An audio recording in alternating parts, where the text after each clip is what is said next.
Destination. Chaque mois, nous vous faisons découvrir le territoire berrichon à travers un lieu, un élément emblématique de notre patrimoine, un portrait, une exposition, mais aussi un rendez-vous.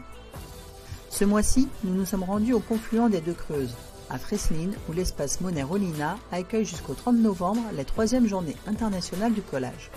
L'occasion de se familiariser avec une technique artistique ouverte à tous les possibles.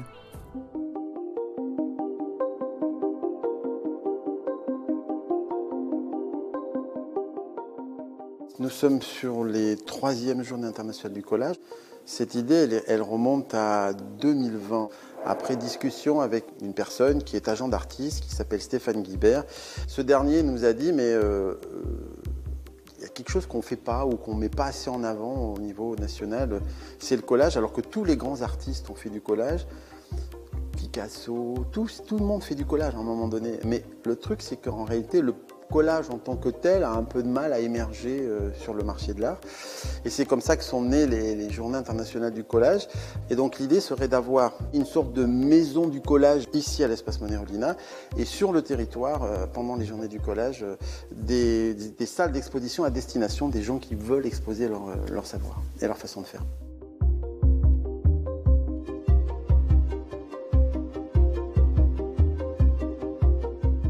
On va croiser plusieurs techniques. On va avoir du collage, on va dire un peu en masse, comme ce que j'ai derrière moi, là, où on est plutôt, c'est le nombre qui fait l'unité.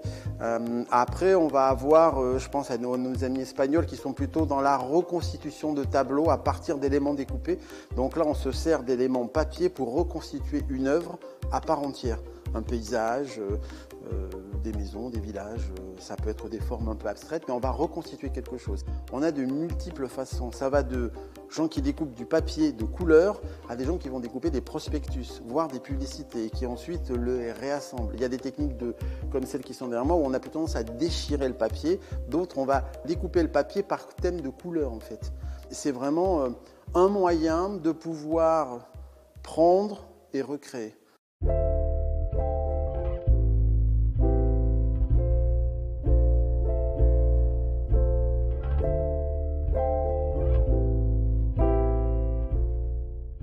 Les Journées internationales du collage ont voulu mettre en avant cette année un artiste qui s'appelle Roy Lichtenstein.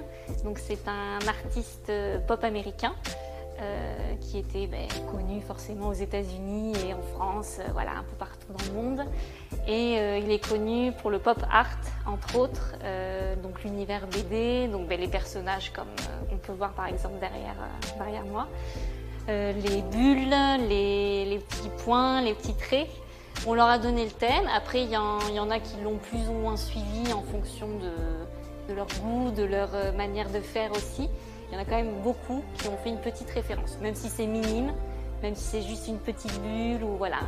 Il y a un petit détail qui peut rappeler cet artiste.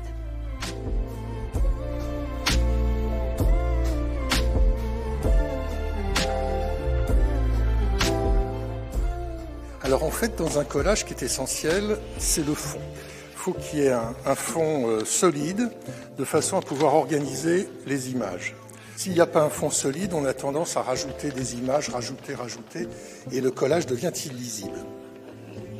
Alors là, comme fond, je vais utiliser une carte très ancienne, parce que c'est un peu ma marque de fabrique. Moi, je travaille avec des documents très anciens, et tout est ancien dans le collage. On va imaginer une voiture normale, puisqu'on a une carte routière, une voiture avec un type qui est un peu perdu. En fait, il se rend aux Journées internationales du collage à Fresline, mais comme il n'est jamais venu jusque-là, il est un peu paumé, alors il s'est arrêté et il regarde sa carte. Elle, par contre, elle est déjà à Fresline, elle a vu l'expo, d'où son air content, ravi. Elle est enchantée par ce qu'elle a vu. Et puis là, une autre femme et sa fille.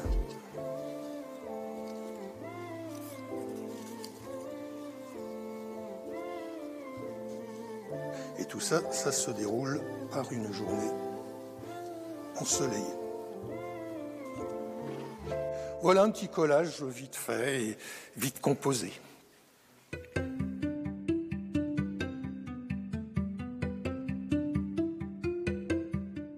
il y a autant d'artistes que de façons de faire en fait.